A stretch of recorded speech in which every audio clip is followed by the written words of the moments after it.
These are the new Sigma Autofocus Cine zooms.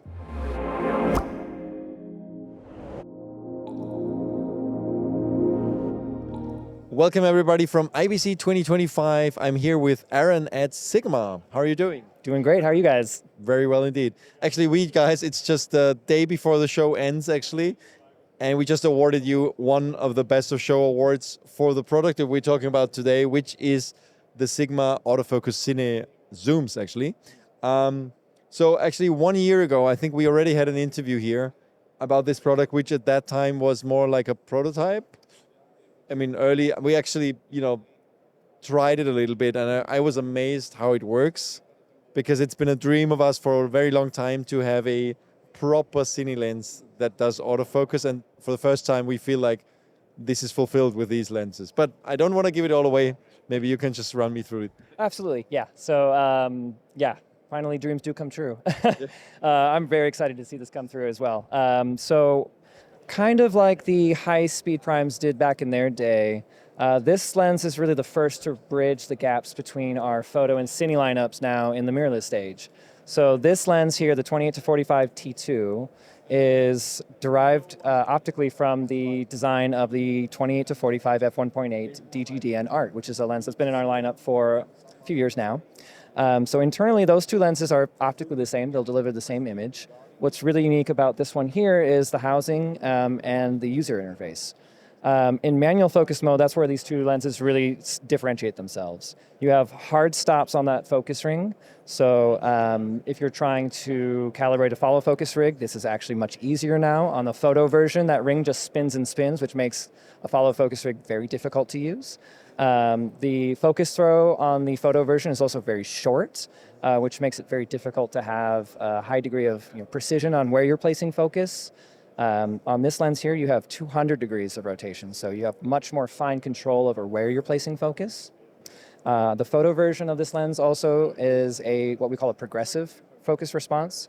So as you are moving focus through the scene, even if you're turning that ring at a consistent rate, the rate of response will change as you're moving from infinity to minimum focus distance. Like a fly-by-wire. Exactly, yeah. These are electronic focus designs, and that's part of how this is even possible in the first place.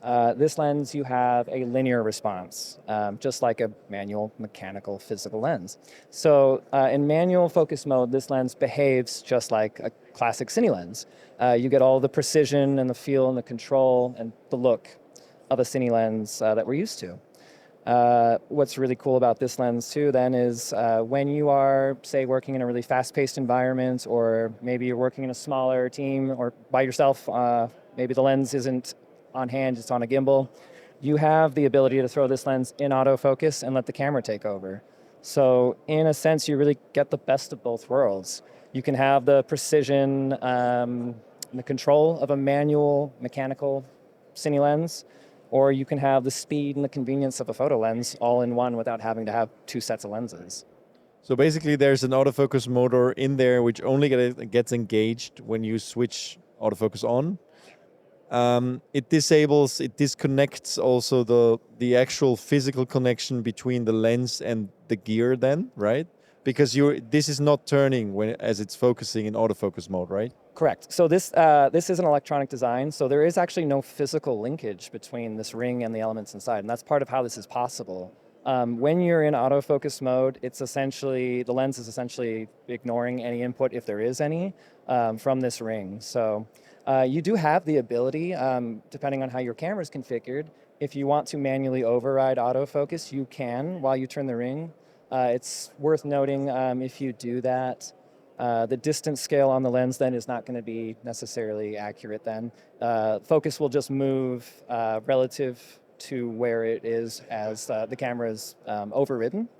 The distance scale is really only going to come into effect when you're in manual focus mode. The lens elements will then revert to focus wherever it is marked. Yeah, the interesting thing, it doesn't feel like when I tried it, I didn't feel like there's a motor kind of following my movements, which is important because you don't want this to be slow, you don't want that delay, of course, in order to be able to pull proper focus. Also, I think it's worth mentioning what actually happens when you switch back to manual mode, because the this might be in the wrong position, right? Sure. Yeah. So when you switch from autofocus into manual, the lens elements are going to shift focus to wherever you have it marked. So yeah, it's important to note, especially if you are recording, you want to make sure that you've got focus set to wherever you want it to be for that shot, or you might have to take another. Because that's like, I mean, we had this theory about these lenses for a long time, and it was always the question, how would it behave once you switch it? And of course, it makes sense. It needs to move to exactly where it's set to, but that also means that you cannot just always seamlessly go between the two because it will just move back to that. So, but it's good to know. Yeah. Another thing that has changed for anyone who did see the prototype out earlier in the field, we have added to the iris ring an A position, like you have seen maybe on the photo version. On the other side of the lens here, there is a toggle lock, so you don't accidentally move in between direct and electronic control. But this allows you then in the A position to control the iris electronically through the camera body if you need or want to.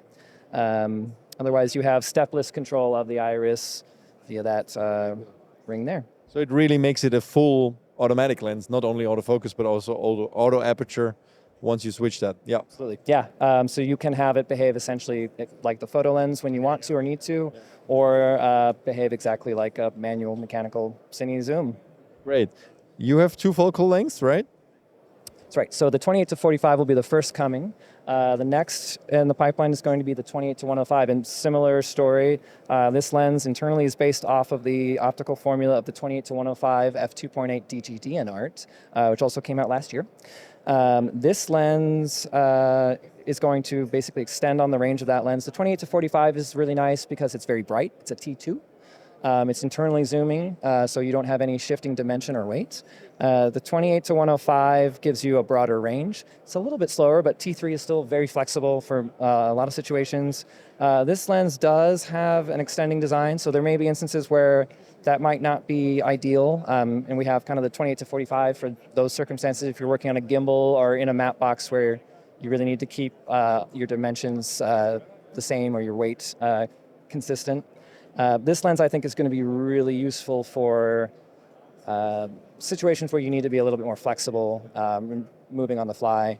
But it'll essentially behave the same way. You've got the ability in manual focus mode to run this like a classic cine lens, or when you need to or want to operate in autofocus like a classic or like a standard photo lens.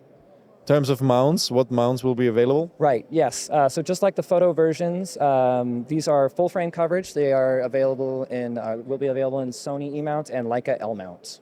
Okay, let's talk about pricing and availability. Right, yes. So in the US, the 28 to 45 is going to be shipping in November for $33.99, and in Europe it will be shipping for $29.99. The 28 to 105, we're still working on. This guy here is a prototype. That should be coming in January. So pricing is still to be determined on that. Okay. And I mean, looking ahead, of course, these are your first lenses in this category. Are there any plans you can share whether there will be also primes, autofocus cine primes? Nothing formal yet, but I think that's the other kind of really exciting thing for me, at least, about seeing these finally coming through. I think these lenses are really unique in what they can offer, especially to filmmakers right now working in that in-between space where you need both autofocus sometimes, but you want manual focus sometimes.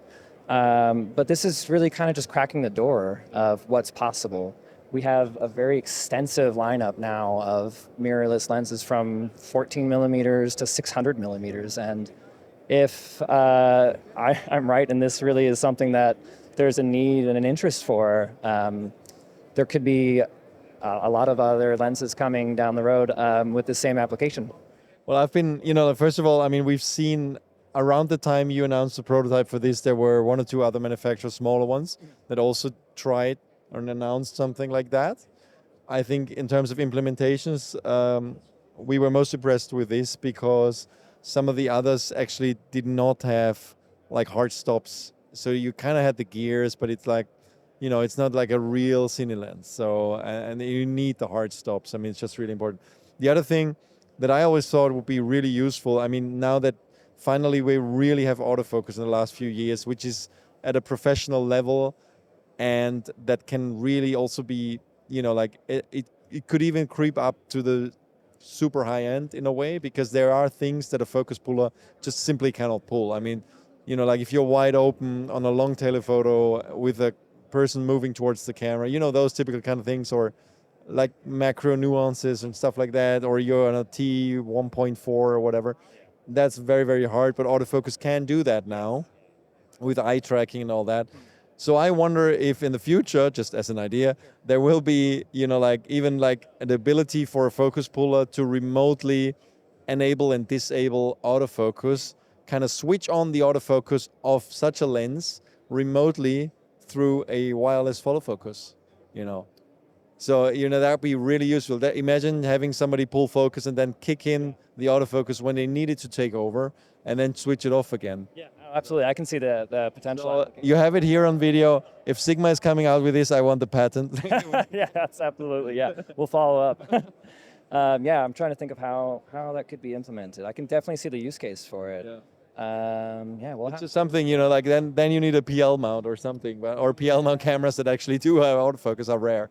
But these being short flange distance designs, they should expand over time as the licensing agreements kind of loosen up into other mirrorless platforms. But PL mount, unfortunately, is not one that I see these making their way into. we'll see what's coming from camera manufacturers. So yeah. Awesome. Thank you so much, Aaron.